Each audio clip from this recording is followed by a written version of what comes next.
Umaga Pilipinas, sa Mantay-Lupalop ng Pilipinas, Luzon, Visayas at Mindanao. At sa Mantay-Lupalop ng kontinente nagdaigdig ang mega love shoutout. So ang ating pag-uusapan ngayon mga ka-DDS, mga ka-idol, totoo ba na walang utang na loob ang mga Marcos laban kay Vice President Sara Duterte? Kung may mga idea po kayo, may mga reaction tungkol sa ating pamagat ng ating content, na wala bang utang na loob si Ferdinand Marcos kay Sara Duterte, kung bakit ito'y grabe yung mga ginagawa ng mga alipuris niya sa ating Vice President ng Pilipinas. Kung may mga idea po kayo dyan o opinion, please comment the section below. Well, so ating tatalakayin ngayong umaga mga ka-idol regarding po doon sa ating content na wala bang utang na loob si Ferdinand Marcos kaya sa mga Duterte, especially sa kay Vice President Sara Duterte. So alam naman natin noon nakasagsagan ng dating eleksyon na tumakbo si President Ferdinand Marcos pagkapangulo ng Pilipinas, and of course ang kanyang mga kalaban na si Leni Robredo at ang iba pa. So alam naman natin na malaki ang naitulong ni Vice President Sara Duterte sa pagkapanalo ni Ferdinand Marcos.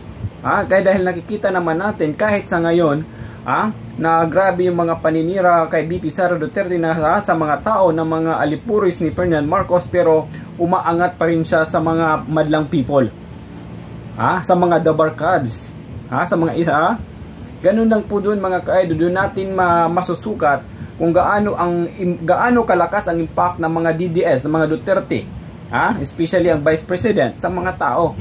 So alam naman natin na grabe yung paninira nila ngayon, grabe yung mga banat nila ngayon, pero nabawasan man ng supporters, pero nandun pa rin yung impact na mataas pa rin yung rating ng ating Vice President. Ganun lang po doon mga ka-idol. Why nakapagsabi ang ating content ngayon na walang utang na loob ang si Ferdinand Marcos kay Vice President Sara Duterte, dahil po alam naman natin noon na malaki ang naitulong ni Sara na panalo siya pagpangulo ng Pilipinas. Bakit ngayon na pinapabayaan na lang ng ating pangulo na alispustahin, yurakan ang ating Vice President ngayon, i-impeach, na wala siyang nagawa, na siya naman talaga ang nakakaalam po doon. Ganun lang po doon mga ka-idol, na ang tingin ng karamihan, ang tingin ng mga supporters sa mga Duterte, sa mga Marcos, gahaman sa kapangyarihan. Ganun lang po doon mga ka-idol ang pagbabasihan ng mga supporters. So tingnan na lang po natin ngayong midterm election kung sa mga senators slate ang maraming mananalo. Sa slate ba ng ating Pangulo or yung slate ng ating dating Pangulo na si Rodrigo Roa Duterte?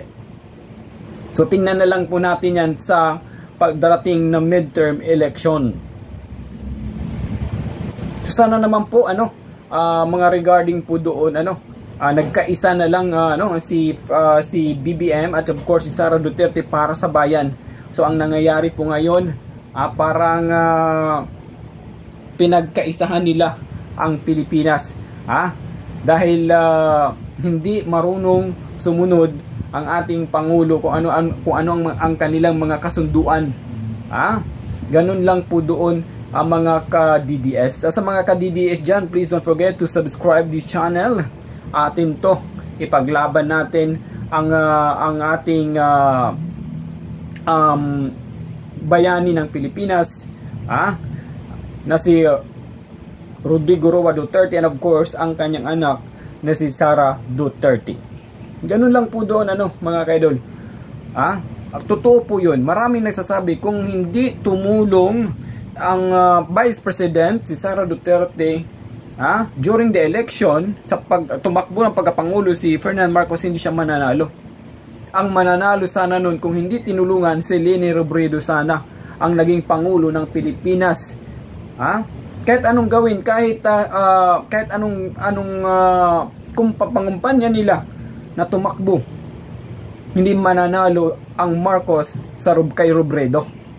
However, humingi ng tulong ang mga Marcoses, humingi ng tulong ang sister ni Ferdinand Marcos na matulungan ang kanyang kapatid na ma-endorso ni Vice President Sara Duterte na manalo pagkapangulo. Pero ginawa yun ni Sara Duterte dahil sa kanilang pagkakaibigan ng kanyang sister. Pero ito na ang nangyari ngayon. Even ang sister ni Ferdinand Marcos walang nagawa.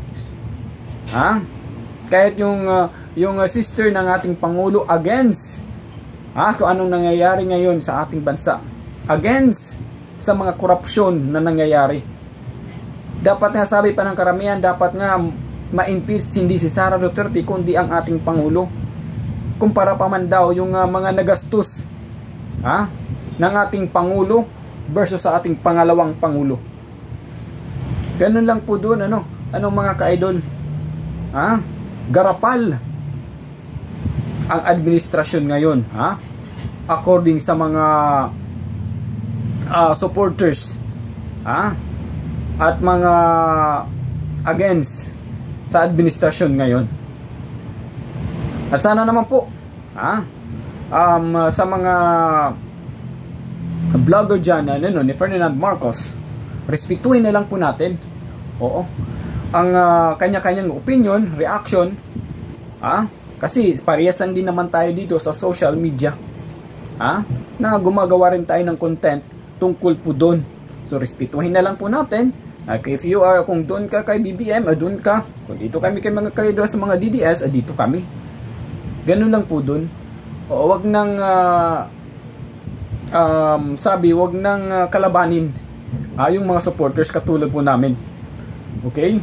At least yung aming mga opinion, reaction, sinasabi lang naman po namin dito. Okay? Ganun lang po doon mga ka-idol. Ang point lang naman ni SMB tungkol po doon sa ating content na walang utang na loob si Ferdinand Marcos. So, kung totoo po yan na walang utang na loob si Marcos sa mga kay Sara Duterte sa kanyang pagkapangulo, please comment section below. Ganun lang po. And of course, sa mga DDS dyan, sa mga sumusuporta, please don't forget to subscribe this channel. Magtulungan na lang po tayo. So alam ko mananaig yung kabutihan kaysa sa kasamaan. So marami lang ayaw na bakit kailangan pa i-priority yung impeachment, na marami naman daw problema ang Pilipinas na dapat asikasuhin muna. Bakit pina-priority ng mga administrasyon ngayon yung paninira kasi politics dahil sa sariling interest. Ayan lang po mga ka-idol. Sa mga may idea po kayo dyan, kung naniniwala po kayo na totoo po ba na what we call this, na walang utang na loob ang si Ferdinand Marcos sa ating Vice President Sara Duterte. Dahil sa karamihan, according to them, walang Pangulong Marcos kung wala ang ating Vice President. Hanggang dito na lang mga ka-idol again. This is Kuya SMB para sigurado, punto por punto, fact na fact, and full na full. Have a good day everyone. Ingat, God bless. Mabuhay po kayong lahat. Especially mga supporters ng DDS sa Europe, sa America, sa Asia. Hindi lang sa Pilipinas. Marami kaming nagmamahal sa mga Duterte. Dahil alam namin, nakikita namin yung support nila sa mga katulad naming mamayang Pilipino. Nakikita namin yung sinseridad nila na mapaganda ang Pilipinas. Sinseridad nila na walang krimen na mangyayari ang Pilipinas. Hanggang dito na lang. Mabuhay po tayong lahat. God bless. Ingat kayo lagi.